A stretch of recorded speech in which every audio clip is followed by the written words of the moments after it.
திருநெல்வேலி மாவட்டம் நாரணம்மாள்புரம் கிராமத்தில் இயங்கி வரும் கல்குவாரியின் செயல்பாடுகள் காரணமாக பொதுமக்கள் கடுமையான பாதிப்புகளை எதிர்கொண்டு வருகிறார்கள். இதனைத் தொடர்ந்து தமிழ்நாடு தேவேந்திரகுல வேளாளர் உறவின்முறை சார்பில் தலைவர் பேசா முத்துக்குமார் அவர்கள் கடும் கண்டனம் தெரிவித்துள்ளார்.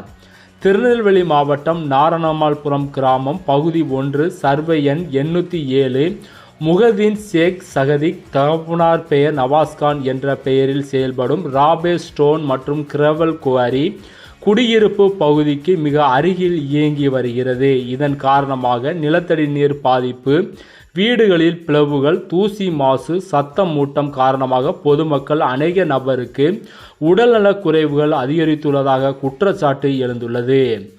இந்த நிலையில் தமிழ்நாடு அரசின் முதலமைச்சர் மு.க. ஸ்டாலின் அவர்கள் உடனடியாக தலையிட்டு கல்குவாரி அனுமதி உரிமத்தை ரத்து செய்யவும், செயல்பாடுகளை நிறுத்தி பாதிக்கப்பட்ட மக்களுக்கு இழப்பீடு வழங்கவும், சுற்றுச்சூழல் பாதுகாப்பு விதிகளை கடுமையாக அமல்படுத்த வேண்டுமென வலியுறுத்தப்பட்டுள்ளது.